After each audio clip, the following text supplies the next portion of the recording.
Hey, it's time for another edition of the Cseekly Recap. I'm your host Csomm, and this is a selection of news I have covered this week. The footage behind is from the game Palworld 1.0. Let's get started with the first news of the week, which is all about Fallout 3 Remaster. Since Fallout 3 Remaster is now an official thing, obviously there are going to be a lot of articles about the said remaster, but also things that happened in the past when the original Fallout 3 was made. And this is exactly one of those articles, and it says that Fallout 3 Remaster should fix major constraints of original. At least this is what former Bethesda dev is saying about the matter. And when you read through the article, I think his comments are interesting because they highlight something people often overlook. Fallout 3 wasn't really the game Bethesda wanted to ship, but it turned out that it was the best game they could ship on Xbox 360 and PS3 hardware. And it's clear that he is right about the technical constraints because back in 2008, Bethesda had to fight against incredibly limited hardware. We're talking about tiny memory budgets, around 512 megabytes shared RAM on consoles, low-resolution textures, strict limits on dynamic lights, aggressive object culling, and obviously small interior cells and loading screens everywhere. Naturally, developers weren't making artistic choices because they wanted to. They were making the compromises because they had to. And when the former Bethesda dev says that it's 100% not what we intended, that is actually true. And let's not kid ourselves. Every studio from that era probably has similar stories. Now, that being said, the next thing that you should probably think in your head is, well, if we don't have technical limitations, we can do whatever the hell we want. And that's kinda true, but only from a gameplay point of view. Allow me to explain what I have in mind. If Bethesda wants Fallout 3 Remaster to feel modern without turning it into Fallout 4 with Fallout 3 skin, there are quite a few mechanics worth borrowing. And again, let's not forget, modernize the friction but preserve the RPG. That's basically where I'm going with these gameplay things. For starters, number one is definitely better gunplay. I would say probably that's the number one priority. If you remember, or if you played Fallout 3 recently, Fallout 3's biggest mechanical weakness is how weapons feel. And then you jump into Fallout 4 and it's improved dramatically. So all these things that improved Fallout 4 should absolutely be in Fallout 3 Remaster. However, I wouldn't make Fallout 3's combat as heavily weapon-focused as Fallout 4. Fallout 3's RPG mechanics should remain important. So essentially, if we are living in the ideal world, it would be Fallout 4 shooting plus Fallout 3 RPG systems. Next up on the list is sprinting, and I would say this one is mandatory because Fallout 3 without sprinting feels painfully slow today. And since Fallout 4 introduced sprinting, there's really no reason the remaster shouldn't have it. And I would go even further and make sprinting interact with action points, because that would make action points a much more interesting resource instead of primarily being used for VATS. And speaking of VATS, number 3 on my list would be better VATS. Which doesn't mean that I would copy Fallout's 4 VATS completely. I would just improve it, adding stuff like ability to queue more actions, better damage calculation, better melee VATS, stuff like that. And perhaps an optional Fallout 4 style slow motion VATS mode for people who don't like completely freezing combat. I mean, they have the opportunity to take best of both worlds, so why not just do it? There are also other things that I'm interested, but I won't go into detail. For example, weapon modification. Then we have better crafting system, better inventory, and obviously better enemy AI. However, not all of the gameplay systems are amazing in Fallout 4. And for this one, I would be very cautious to implement in Fallout 3, and obviously, I'm talking about legendary weapons. I wouldn't simply copy Fallout 4's legendary system, because let's be honest, it's shit. That doesn't mean the concept is bad, but I wouldn't like to have the Fallout 4 legendary weapon lottery system. The best thing would be to discover the legendary affix or suffix or whatever, and then you have the ability to extract it. Obviously, with a huge amount of materials and whatnot, because again, when you want something that's deterministically and objectively better and does double, triple, even quadruple damage, well, you need to pay a price in order to enjoy what you already discovered. So yeah, legendary weapons and armor or whatever, that's all nice and fine, but let's not make it like it was in Fallout 4, please, for the love of God. I really hated that, and I really don't want to see it anymore. And again, we saw that in Starfield, and then they promptly changed it, so yeah, that tells you a lot why that system is bad. Now, there are some minor things that I would like to see, for example, better lockpicking, hacking, better character progression, better environmental interactions. You get the point. There are a lot of things that you can implement from Fallout 4 into Fallout 3 in order to make it an amazing game. But then we get to the second part of this argument. And that's basically my hope that Bethesda understands that removing technical limitations, or in this case adding new gameplay systems, shouldn't change Fallout 3's identity. A remaster shouldn't become brighter, more colorful, cluttered with unnecessary detail, and filled with modern gameplay systems that don't fit. Remember, Fallout 3 atmosphere works because it's bleak, lonely, and eerie.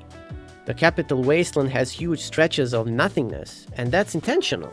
Wandering through destroyed highways with only ambient wind and distant radio static is part of what makes Fallout 3 memorable. And that's precisely why I actually disagree with our Bethesda dev here when he said that he would like to revisit Skyrim and add more color. Again, when you think about it, Skyrim's cold, desaturated look is part of its identity. If every region suddenly became vibrant and saturated, it would stop feeling like Skyrim. You want to improve textures and lighting? Sure, go ahead, absolutely. But changing the overall mood? Yeah, I wouldn't support that. 100% I would be against it. So to summarize, unlike a film remake where you're reinterpreting a finished work, a game remaster can finally realize ideas that were held back by hardware limitation. And that's a compelling reason to revisit a classic. The key, however, is remembering that technical constraints aren't the only reason people love Fallout 3. The atmosphere, pacing, emptiness, and sense of isolation are just as important as sharper textures or better lighting. Hell, I would say I don't really care about graphics because I'm that type of a guy. I'm always interested about gameplay elements because yes, the game looks nice and fine, but what I'm doing in the game is what defines, for me at least, whether or not I'm going to have a good or a bad time. So if Bethesda modernizes the presentation while preserving those qualities, they could end up with something really special. However, since this is Bethesda we're talking about, do they have enough common sense to realize all these things? Well, I suppose we're going to find out when the game finally comes out. And for the final news of the week, because there were only 2 of them that I was interested in, this one is all about Dragon Age. You know how article headlines make it sound more controversial than it actually is? Well, this is exactly one of those articles. If you read just the headline, which is "Ex-Dragon Age boss warns devs against listening to player feedback for solutions," I reckon your first reaction is probably going to be that he is full of shit. And then usually people don't even read the whole article, and then you have this vision of this person that might actually be completely skewed. Well, not to worry, cause I read the whole article and I'm gonna tell you what exactly is this person talking about. But for starters, who is this former Dragon Age series producer? Well, his name is Mark Darrah. And if you read just the start of the article, it says that fellow game developers should absolutely listen to player feedback. But when it comes to identifying solutions to problems, it's best to look somewhere else. That's actually the exact quote in the article. And when you read the whole article, I actually think Mark Darrah's underlying point is mostly correct.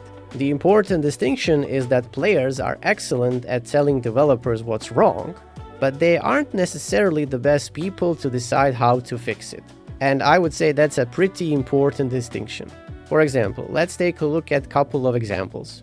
For starters, people might say stuff like combat is boring, or the world feels empty, or the dialogue isn't landing. And essentially that is extremely valuable information. But sometimes if you're giving solutions to certain problems, that might not be the best thing to do.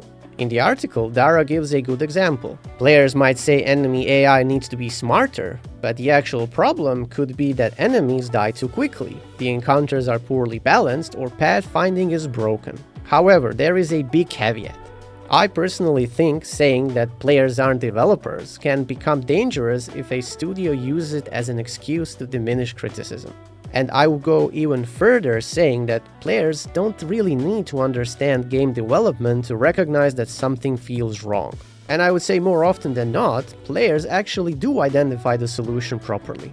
One of the obvious examples is Baldur's Gate 3. Larian's early access period involved enormous amounts of player feedback, and plenty of changes were made based on what players experienced. The important part wasn't that Larian blindly implemented every suggestion. They used the feedback to refine their own decisions. And personally, that's the model I think everyone should be using, even if the headline of this article makes it sound more dismissive.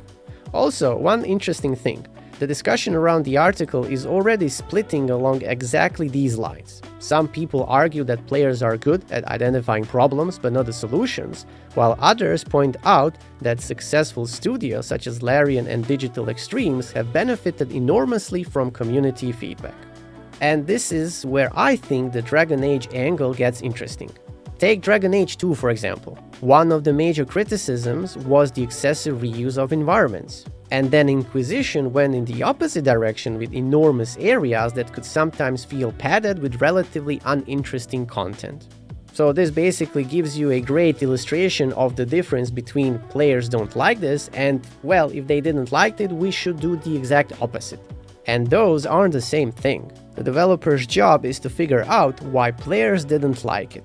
And this is actually the part of the article I would definitely emphasize upon. Also, since I mentioned Dragon Age 2, it's rather obvious that the game didn't even reach, 30% of what Dragon Age Origins was. And if you dig a bit deeper, you can see what was going on with the Dragon Age 2 situation. They were basically rushed to make the game in 18 months or so, and technically speaking, it wasn't their fault, but the game is what the game is, so what can you do?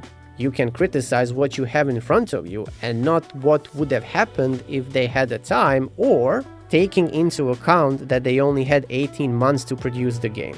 That's not how these things work. There's a game, you play it, it's a finished product, it was published, and you give your opinion. So essentially, it's not simply black and white when it comes to development. But on the other hand, it's not the player's fault that the game was rushed and then we got what we got. And to be honest, that's a conversation for some other video. Anyway, to summarize, I would say developers should listen to players, like their patients describing their symptoms, and if the patient did their research in order to identify, or rather help you, the doctor, identify the problems easier, even better, because you don't need to do certain things and prolong the time to make a diagnosis. So a good approach would be, for example, that a huge number of players are experiencing this problem, and then you need to ask yourself why. What is actually causing it and what's the best solution, while reading through the player feedback in order to identify stuff faster. And honestly, that's a much more interesting discussion than the headline itself. And that's basically it when it comes to the news that I have covered this week. Thanks very much for watching, and as always, I encourage you to leave comments. I read all of them and I'm very happy to interact there with you guys. Also, if you enjoy this content, consider liking it and subscribing for more discussions like this.